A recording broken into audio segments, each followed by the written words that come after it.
አዲስ አድርገኝ ዛሬም አሮጌ ነኝ ቃልና ተግባሬ አንስማማም።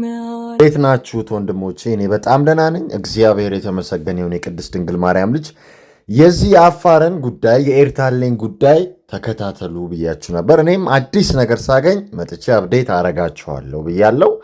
ይኸው መጥቻለሁ። እንደተለመደው በመረጃና በማስረጃ ነው ታዲያ የመጣሁት ማለት ነው። የሚገርም መርሃ ግብር ነው የሚኖረን እንደተለመደው ማለት ነው። በኤርታሌ አካባቢ የሚገኘው ኃይሊ ጉባ የተባለው ለረጅም ጊዜ ምንም አይነት ቮልካኒክ ኢራፕሽን ሳይፈጠርበት የነበረ እሳተ ገሞራ ነው እና አሁን እነሱ እንደሚሉት ከሆነ ሳይንቲስቶቹ ከ10 ሺህ ዓመታት በኋላ ለመጀመሪያ ጊዜ ይሄ ቦታ ፈነዳ፣ ይሄ ኃይሊ ጉቢ ፈነዳ አሉ። እንግዲህ ምድራችን ከተፈጠረች ስንት ዓመቷ ነው? እነሱ ደግሞ ከየት አምጥተው ነው 10 ሺህ ያሉት? ይሄ ለእናንተ ትቼዋለሁ፣ ግልጽ ነው መችስ። እና ይህ ፍንዳታ ከፈነዳ በኋላ ጭሱ ቀይ ባህርን ተሻግሮ ወደ ኦማንና ወደ የመን ሄዷል። በጣም በሚገርም ሁኔታ።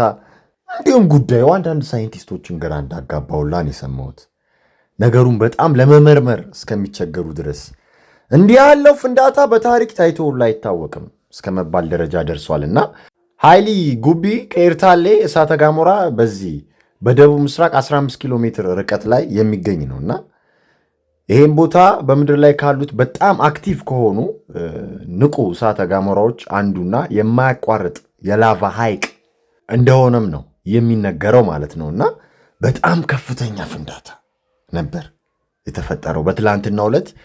አረ ሰማዩን ሁላ ሸፍኖታል ብያችሁ ነበር። እውነት ነው ያን ሆነው ይሄው ተመልከቱት፣ በመረጃና በማስረጃ ተመልከቱት። እንደምታዩት ከኤርታሌ እሳተ ገሞራ ደቡብ ምስራቅ 15 ኪሎ ሜትር ርቀት ላይ የምትገኘው ኃይሊ ጉቢ ናት። እንደዚህ በቮልካኒክ ኢራፕሽን የጨለመችው ማለት ነው። ሰማዮች ሁሉ አይታዩም ነበር፣ ጨለማ ሆኖ ነበር። ጭራሽ ይሄ አመድ ይሄ ጭስ ቀይ ባህርን ተሻግሮ ወደ የመን ሄደዋል እያልኳችሁ እኮ ነው።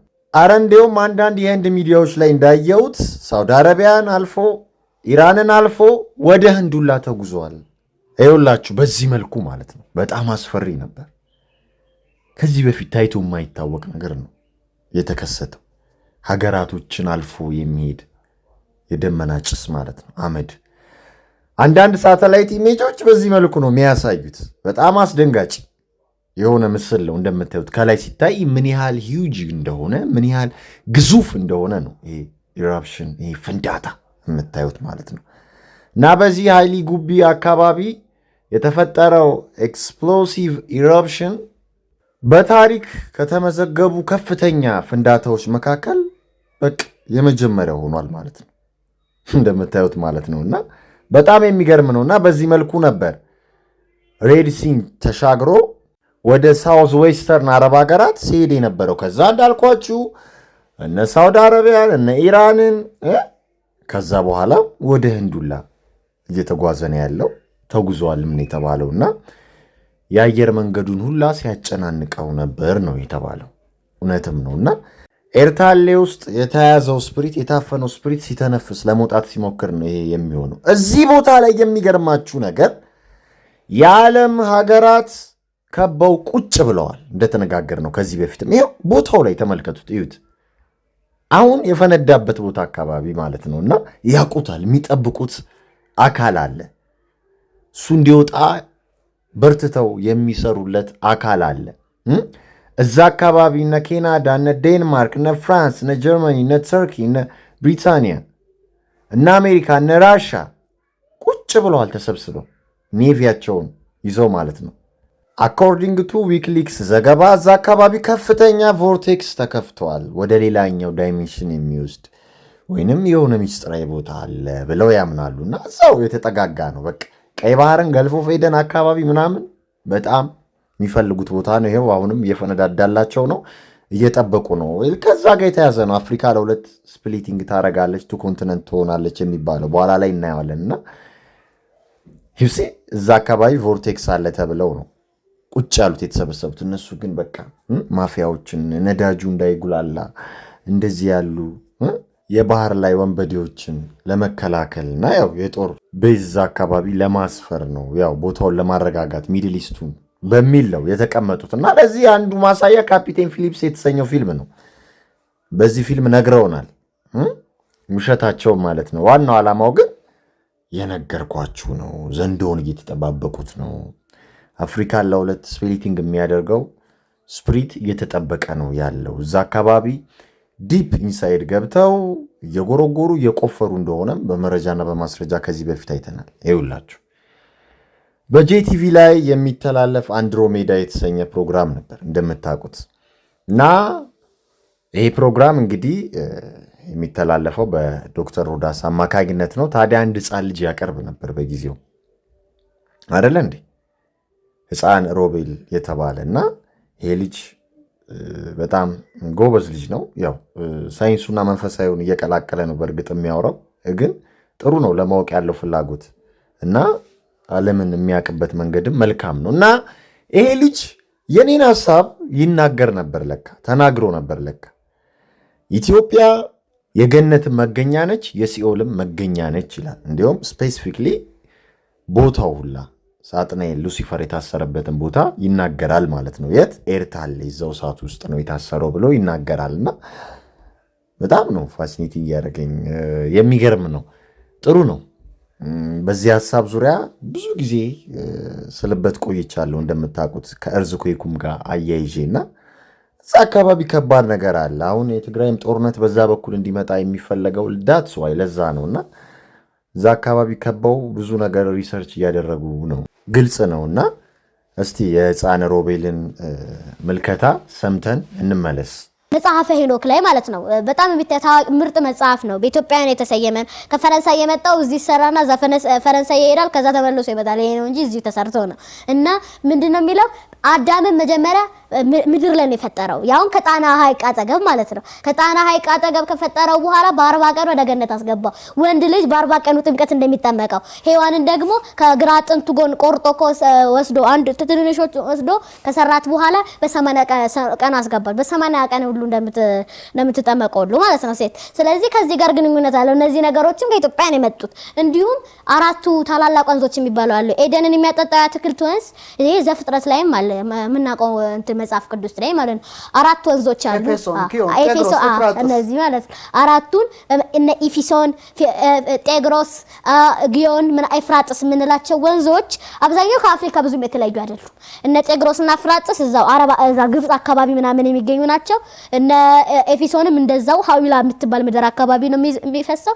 ጊዮን ማለት አባይ ማለት ነው። ኢትዮጵያን ከአራቱ ወንዞች እንዲሁም የሚረዝመው ኢትዮጵያ ነው። የኢትዮጵያ ብቻ ሳይሆን ከዓለማችን ወንዞች የሚረዝመው የአባይ ወንዝ ነው። ኤርታሌ ደግሞ የሉሲፈር ሰይጣን ወዘተ መሳሰሎችን አጋንንት ወዘተ መቃጠያ ኤርታሌ ነው። ሲኦል የሲኦልና የገነት መንገድ ያለባት ሀገር ዩሲ።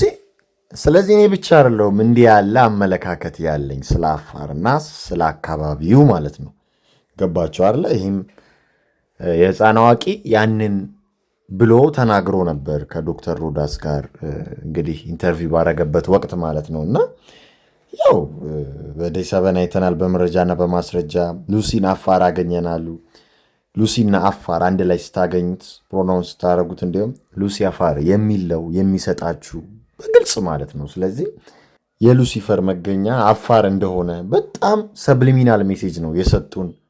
ሉሲን ባገኙ ወቅት ሉሲ ኢን ደ ስካይ ዊዝ ዳይመንድስ የሚለውን ዘፈን እየሰሙ ስለነበረ ነው ሉሲ ብለው የሰየሙት ነው የተባለው። እንግዲህ የቢትልሶችን ዘፈን ማለት ነው። እና ዳይመንድስ ምን እንደሆነ ሉሲ በስካይ ሉሲፈር ላይት ብሪንገር ደ ሞርኒንግ ስታር እንደሆነ በዳይመንድ እንደሚመሰል አይተናል።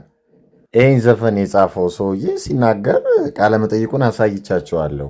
ልጄ የሆነ ስዕል እየሳለ ደረስኩበት። ከዛ ስዕሉ ምንድነው ስለው በቃ ሉሲ ኢን ደ ስካይ ዊዝ ዳይመንድስ ምናምን ብሎ ትርጉም ሰጠው። ከዛ ተነስቼ ዘፈንኩ ምናምን አይነት ነገር ነው። ግን እውነታው ያ አይደለም። ተመራማሪዎቹ ትሩዝ ኢን ፕሌን ሳይት የሚለውን ሲነግሩን ነው እንጂ ይሄንን ሉሲ ኢን ደ ስካይ ዊዝ ዳይመንድስ የሚለውን ዘፈን ሰማን ያሉት ሪያሊቲው ከዛ በኋላ በ2014 የተዘፈነው ዘፈን ነው። ሉሲፈር ኢን ደ ስካይ ዊዝ ዳይመንድስ ደ ሻይኒንግ ዋን ሉሲፈር ብርሃን ሰጪው በርራልኝ የሚሉት ከዚህ ተነስቶ ነው። ዳይመንዷ ያንን ፒራሚድ የፍሪሜሰኖች የተዘቀዘቀውንም ቀና ያለውን ፒራሚድ ሻይን ያደረግል ዳይመንድ ያንን ሪፕሬዘንት ለማድረግ ነው። የተጣለውን የወደቀውን ስፕሪት ማለት ነው። እና ከጥልቁ ዓለም ለሚወጣው ዳይመንድም ዳትስ ዋይ የሉቃስ ወንጌል ምዕራፍ 10 ከቁጥር 18 ያንን ነው የሚለው። እንዲህም አላቸው ሰይጣንን እንደ መብረቅ ከሰማይ ሲወድቅ አየሁ። ያኛውን አያችሁ ሻይኒንግ ዋን መሆኑን ለማሳየት ነው። ያንን ፍላሽ ላይቲንግ ለማሳየት ብዙ ጊዜ አሁን ደ ፍላሽ የሚለውን ፊልም አይታችሁት ሊሆን ይችላል። ከዚህ በፊት አይተነዋል። ብላክ አደም ደረታቸው ላይ ያንን ሳይን ያሳያሉ። የፍላሽንግ ቦልት ሳይን ማለት ነው። እና ግልጽ ነው ኤርታሌ ሚስትሪየስ ቦታ እንደሆነ ማለት ነው አፋር። እንዲሁም አንድ ዶክመንተሪ አለ በ2016 የተለቀቀ በኔትፍሊክስ ላይ 1 ሰዓት ከ44 ደቂቃ የሚረዝም ማለት ነው። የወርነር ሃርዞግ ዶክመንተሪ ኢንቱ ዘ ኢንፈርኖ የሚል ማለት ነው። ወደ እሳታማው የሚል ዶክመንተሪ፣ ወደ ገሃነም እሳት የሚል ዶክመንተሪ ማለት ነው። እና እዩት እስቲ በጣም የሚገርም ነው።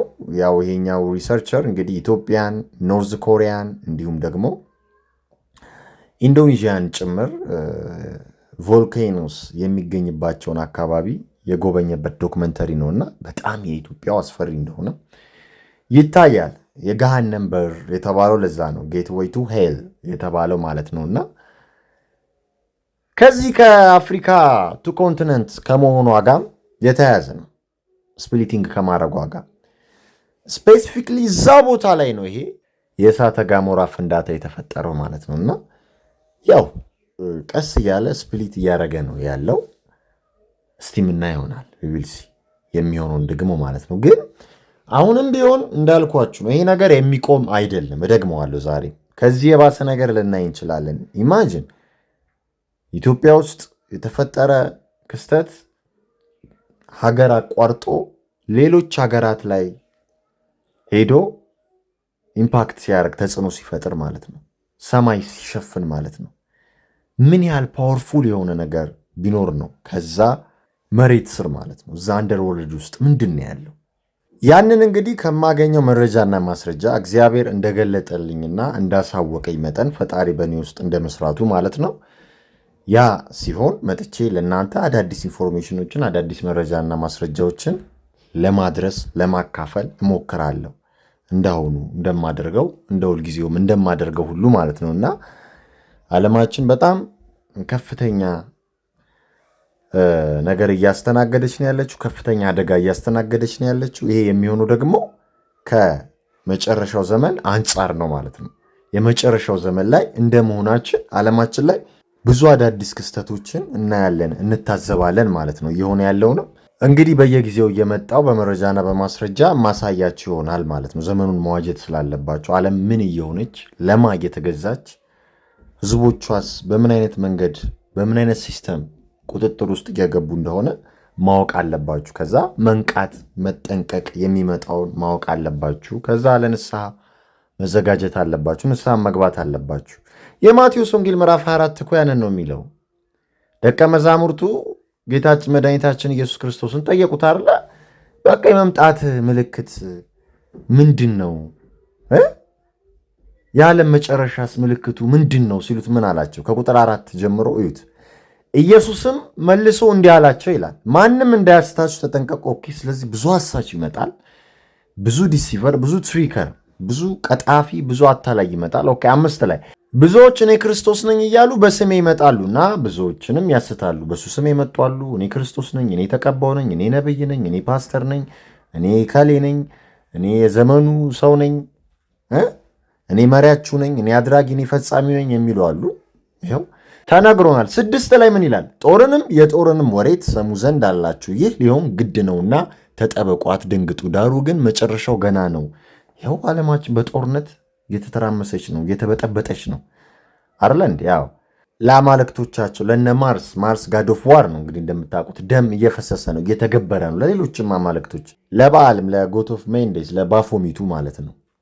እና ያንን ነው እያየን ያለ ነው። 7 ላይ ምን ይላል? ህዝብ በህዝብ ላይ መንግስትም በመንግስት ላይ ይነሳል፣ ራብም ቸነፈርም ሉክ የምድር መናወጥ በልዩ ልዩ ስፍራ ይሆናል። ይህንን ነው ማየት ያለባቸው። አያችሁ፣ በልዩ ልዩ ስፍራ ምድር እየተናወጠች ነው። እርዝኩዌኩ ይሄ ኢራፕሽኑ ቮልካኒክ ኢራፕሽኑ ከዛ የመጣ ነው። የሚያናውጠው ማን ነው ነው? በቃ ቅዱሱ ቃል ላይ ተቀምጧል። 8 ላይ ምን ይላል? ግን እነዚህም ሁሉ የምጥጣር መጀመሪያ ናቸው። ኢማጂን፣ እነዚህ ሁሉ የምጥጣር መጀመሪያ ናቸው። ከዛ በኋላ አሳየው መሲህ ምናምን ብዙ ነገር አለ። እግዚአብሔር ይህንን ክፉ ዘመን ይህንን ክፉ ጊዜ የምናልፍበትን ኃይል፣ ብርታት፣ ጽናት ይስጠን። እስከ መጨረሻ የጸና ይድናል ስለሚል ዋናው እሱ ነው። አሜን። ፈጣሪ ከዲያብሎስና ከዲያብሎስ ስራ አስፈጻሚዎች ሁላችንን የሚጠብቀን። ሰላም ለእናንተ ይሁን። አበቃን።